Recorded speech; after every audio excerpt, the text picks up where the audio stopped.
Let's go to the phone line, shall we? We're asking Liverpool fans what they make of their transfer activity or lack of it. As I say, I'm not looking for...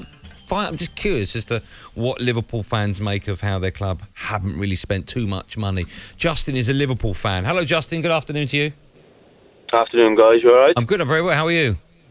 Not too bad, mate. On my way home from work, so better. Okay. You're on your way home from work, did you say? Yeah, just getting home now, so my day's done. Always in a better mood at the end of the day. Oh, that's nice. Well, is it half day today, is it? Go on then, Justin. As a Liverpool fan, talk to me. Well, I heard you saying about the lack of signings and that, and I think the only people... I don't think you'll have a single Liverpool fan upset with our business this transfer window. I think the only people that look at our transfer window as a negative one would be narrow-minded people like, say, for example, Man United fans. I think tying down 7 major first-team players to long-term contracts is fantastic business. Yeah. Fantastic business. But you expect that anyway, Justin, right? Okay, which I think allows us in the next 2 transfer windows to go out and spend big. I phoned up yesterday and I didn't get on, but I said to your producer yesterday, if Mbappe don't sign for Real Madrid before the window closes, I genuinely believe he'll be at Liverpool next season. Because now... He's signing for Real Madrid, Justin. No, that's just paper talk. No, that hasn't been confirmed. He hasn't signed a pre-contract. He can't sign a pre-contract till January, so that's just nonsense. And he can't sign anything until January.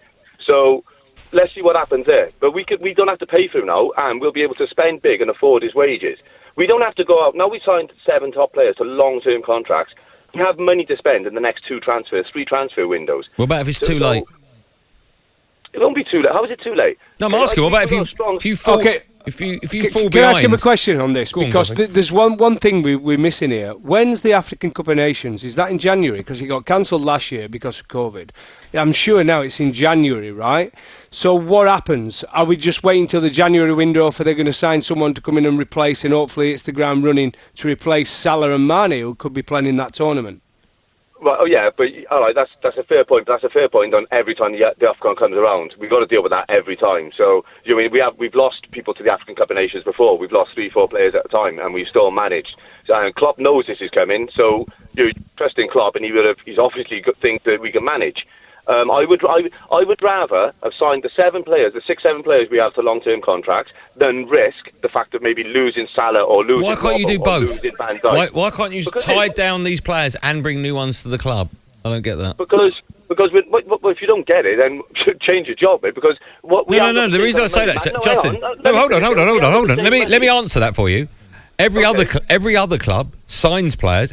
Every other club that are serious about challenging and winning titles, they can do both. So you explain to me why Liverpool can only do one. That's wrong. The only clubs that can do both in the English league. Well, Manchester United did it. And Manchester, and Manchester. Well, why can't you do it? So hang on. Don't say everybody, because they are the only 2 clubs that stand above everybody else. I said challenging. I said challenging. Yeah. No, you said every other club does it. No, I said any... No, hold on. Don't misquote me. I said every other club that is serious about challenging for trophies. You didn't say that. Go back. No, Justin.